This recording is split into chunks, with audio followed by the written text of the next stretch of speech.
Today I want to show you guys how to make this delicious angel food cake. So it uses super fine sugar. So what I'm going to do is blend some granulated white sugar in my NutriBullet combo right here. You're watching the Bear Pantry Show. So this is a cup and a half of granulated white sugar, and I'm going to put it on low and blend it for about a minute to a minute and a half. The blade to my blender is very dry. You know, sometimes we blend liquid in the blender, so I wanted to make sure that there was no wet at all in it. So I cleaned it out and dried it out really well. And now the sugar is ready. Let me go ahead and get the lid off. If you can see inside the lid, it's dry, see?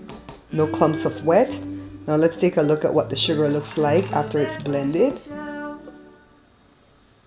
Here we go. It's like a fine powder, but not as fine as powdered sugar. So I'm measuring half a cup of the sugar here because that's going to go with the flour, okay? Now the recipe that I have for angel food cake, I have a recipe here at the page already. That recipe calls for all-purpose flour, but this recipe calls for cake flour. So I'm going to measure out with my spoon to get the accurate amount because I'm not using a scale. So I just fluffed up the flour in the bag and then I'm measuring it out. And I'm measuring out 1 cup. I want to go ahead and level this off. So I'm going to use a butter knife and scrape everything off the top. And that's all this needs. 1 cup of cake flour to 1.5 cup of superfine sugar and then a bunch of egg whites. But we're going to have to sift the powdered stuff. This half a cup of sugar with the 1 cup of flour, we're going to go ahead and sift. And you only have to sift it like once or twice. This is the easiest way that I know how to sift. I go from parchment paper to parchment paper. So I sifted it once already. So this is twice. And you notice that I mixed the flour with the half a cup of sugar, right? And this is it. That's all you have to do, but because I'm weird, I have to sift it again. I don't know why. I just can't sift once or twice. I always have to sift like 3 to 6 times. Almost like an OCD thing, you know? So I'm just sifting again. It's not going to hurt it. All right, enough. So now we're going to take care of the egg whites. And this is the whites of 8 large eggs, but if your eggs are medium to small, you're going to need 10 to 12 eggs because the egg whites has to measure 1.25 cups, okay? I was lucky because I made a yellow cake for my little step-granddaughter for her birthday, and I used 8 egg yolks, and so this is the whites of the 8 eggs, and it worked out perfect because it's 1.25 cups. So I have this on a low to medium speed for right now till I can get out most of the wet. And then we're going to start adding the 1 cup of sugar, but it's going to go very slowly, okay? We're going to add like a spoonful, just a spoonful of sugar makes the medicine go down, right? A little bit at a time, just drizzle it in to the egg whites while I keep beating, and I bumped up the speed from medium to high. And this is going to take you a long time, I'm not going to lie. It's going to take you a good 7 to 8 minutes to just add the sugar in slowly.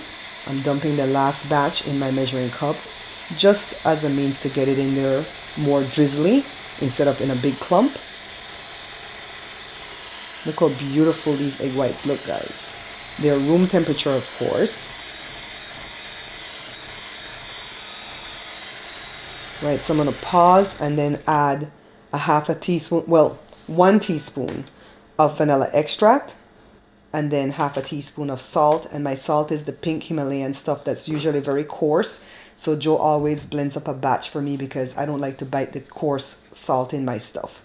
It's not just about my cakes, it's even about my meats and stuff. I don't like to taste the coarseness of the salt. The original recipe calls for almond extract, but I don't like the smell or the taste of almond extract.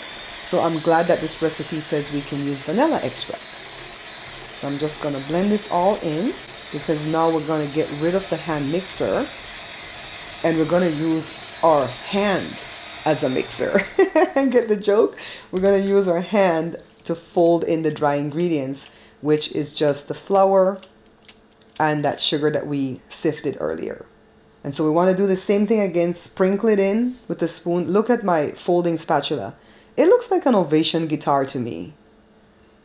So let's go ahead and fold. And all you do is bring the ingredients up and then kind of turn it in on itself. Everybody has their own folding technique. The main thing that you have to do is not overfold and overmix, because we don't want to knock down all the beautiful fluff and foam that we got from beating the egg whites to stiff peaks. So I added the flour a tablespoon at a time, and then I put the last batch just now. Let me see if I can lean the bowl so you guys can see what I'm doing. So now this is the hard part, guys. To try to get this in here. Don't knock down the foam that we built up, and try not to get it on the cone. You might not be able to do it. Don't grease the pan. If you don't remember anything that I've shown you so far, remember that. Don't grease it? Don't grease the pan. If you put any kind of grease in the pan, you'll break down the structure of the cake. Because you know the cake is mostly egg white, right? The grease will do something to the egg white. Don't know.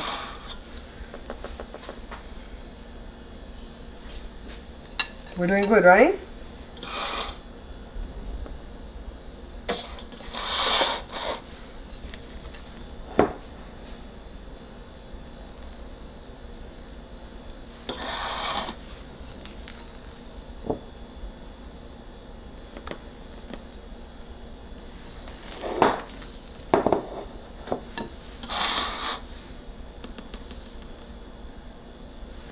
I'm glad this recipe doesn't call for almond extract, because I hate the smell of almond extract. So now I've sped up the footage so that we can go a little bit faster in putting the batter into the pan. So I'm doing a really good job of not messing up the cone. I hate when the cone gets messy. Let me go ahead and scrape off my spatula. And then we have to level it off, so I'm using a skewer. You can use a butter knife, and you just want to knife through the whole thing. I know it looks like I'm doing it rough, but that's because the footage is going fast. Let me slow it down so you guys can see how gentle I'm being. I got this pan from my mom's home. After my mom passed away and my dad sold the home, I got all her bakeware. So into the oven it goes. The oven is preheated at 350, and we want to bake it for 40 minutes. 40 minutes later, it's not a real pretty cake when you look at it. It's super light in color because of all the egg whites. It's crusty on the top, but the crust is so good. Right, guys, so this is why it has these prongs,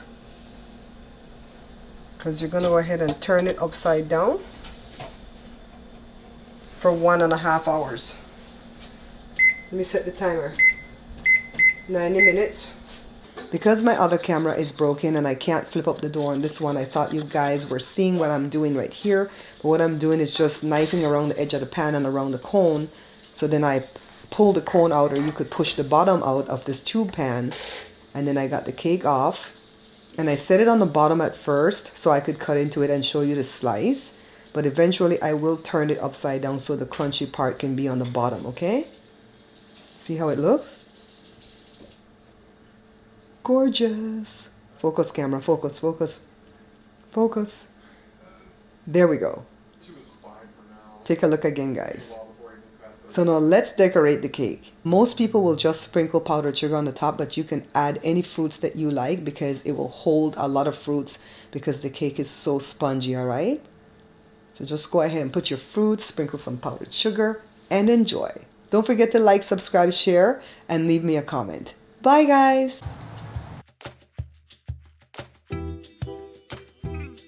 This is a healthier cake for you, but honestly, it has a lot of sugar. It has 1.5 cups of sugar in this whole cake. So don't be fooled. But it is a little bit better than other cakes because it uses all that egg white. So it's a lot of protein, and then protein from the flour too. This is the Beth Andrews Show.